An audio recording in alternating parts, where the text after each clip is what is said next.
VR 是虚拟的，但体验是真实的。大家好，欢迎来到本期的 VR 速递，我是老朋友翟老师。今天的视频咱们还是以 VR 游戏相关动态为主。首先来看这一周火爆的 Unrecode。正如大家现在看到的画面 ，Unrecode 在2022年的演示片段中的地图关卡被呈现在 VR 模式下运行。这一切都要归功于 PlayDog 开发的通用虚幻引擎游戏 VR 模组，可以广泛的把通过虚幻4和虚幻5开发的游戏给 VR 化。这里给大家解释一下，因为 Unrecode 在他们去年的演示测试里用到的资产是虚幻商城买的素材，所以有一名粉丝花60美元买了同样的资产，制作了一个地图并分享出来，然后被 Flat2 VR 团队拿来用通用虚幻游戏 VR 模组跑了这个 VR 模式，同时他们还开启了 Nanite 和 Lumen 来做演示。这个粉丝分享的地图演示程序我会在评论区分享出来，大家可以自己下载过来看一看。其实大家可以发现，当去年使用的地图环境在这段 VR 模式的视频里提高了高饱和度和对比度，并减少了 Body Camera 式的运镜和畸变视角之后，就没有了 Unrecode 的那种真实感了。所以 Unrecode 能让大家这么吃惊，并不是简单的用一句只是用了真实扫描出来的贴图模型资产就能概括的。另一方面，即便假设未来 Unrecode 正式推出的时候，大家也能用上通用虚幻 VR 游戏模组将其在 VR 模式下游玩，但 Unrecode 的真实感很重要的成分是来自 Body Camera 的拍摄视角，而不是人类的双眼视角，因此是否同样具有平面版一样的视觉冲击力就有点成疑了。然后咱们看看 Pico 开发 SDK 的4月12日最新更新里添加了应用空间扭曲 APP-SW 的支持。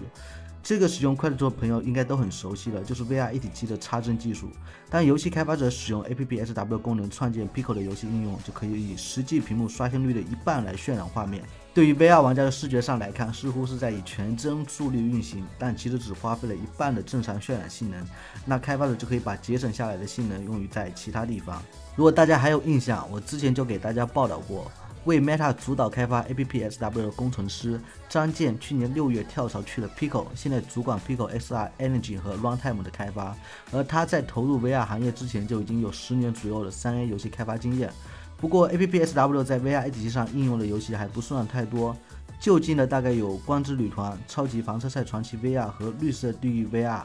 其中光之旅团的开发者也是蛮勤劳的那种，既支持视觉动态渲染，也支持 APP-SW。我觉得 Pico 团队可以赶紧去谈一谈引进这款游戏。由国人游戏开发者制作的 VR 剑斗游戏《战斗天赋 Battle Talent》完整版确定将于6月1日上线快手头显和 PC VR。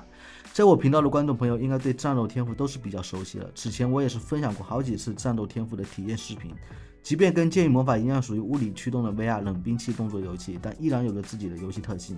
这次的定档预告片，我们看到了许多新的武器地图以及新的敌人。目前游戏的试玩 demo 依然可以免费下载。据悉，这3年来 VR 一体机版的 demo 在 SideQuest 和 AppLab 商店已经累计超过200万次的下载。在 AppLab 商店有3272次评分，1600次点评，收获了4.6的分数。游戏的 Discord 频道现在已经有1万名的社区玩家成员。作为参考，雇佣战士的 DC 频道现在是13000名成员。可以说3年来战斗天赋的免费 demo 已经建立了非常良好的玩家基础。战斗天赋6月1日上线，售价为 19.9 美元。如果是在 Meta 快手官方商店上架的话，这将是继 Skybox 播放器和雇佣战士之后第3款上线快手官方商店的国产 VR 应用。接下来看看海豚 VR 一体机版模拟器的首播演示片段，是极品飞车绅士卡本谷的开头画面。这个项目还是来自 PPSPP VR 一体机模拟器开发者的工作。他现在正着手把海豚模拟器带到 VR 一体机上，意味着未来我们可以直接在 VR 一体机里玩到 NGC 和 V 的经典游戏。毫无疑问，模拟器的目标不是大屏平面，而是以 3D 模式运行的，尤其是 V 的体感游戏本身控制方式就是非常适配 VR 手柄，所以如果最后能够成功适配 VR 手柄并在 VR 一体机上运行的话，应该非常有趣。不过这个项目还是处在非常早期的阶段，预估开发完成到时候会在 Pico 和快手的头显上发布。然后是机场地勤模拟器 VR 培训游戏正式登陆了科特2。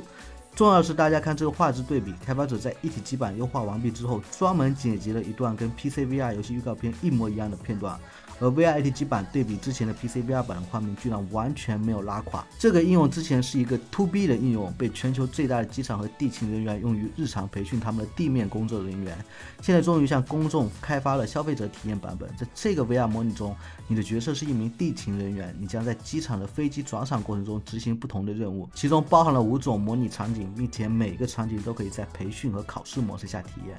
包括飞机集合、飞机货舱门操作等专业事项，而且还为各种场景制定了多种天气和照明条件下的随机问题和危险事件，作为对 VR 培训人员的体验。不得不说，这种培训类 VR 模拟器应用一直是 VR 发挥自身特点最重要的使用场景之一。感兴趣的朋友可以去购买下载体验一下。最后我们来看看 HTC Vive X Elite 的最新更新，开放了深度传感器房间扫描功能，这应该是第一台 VR AT 机实现自动场景捕捉的。用户可以在 MR 设置过程中使用深度传感器来扫描房间、生成网格和自动检测办公桌，也就是说暂时仅限墙壁和桌面。推特网友分享的这段视频，大家可以看个大概，云体验一下。在这里我不得不给大家打一个预防针，这个功能或许并不会像大家想象的那样，加个深度传感器就可以轻松实现，后续应该会相当考验 VR 厂家的算法实力。尤其是你想非常精确的扫描到多种家具的话，这一点可能就像现在手势追踪一样，各产品之间有这个功能和这个功能好不好用会是两码事。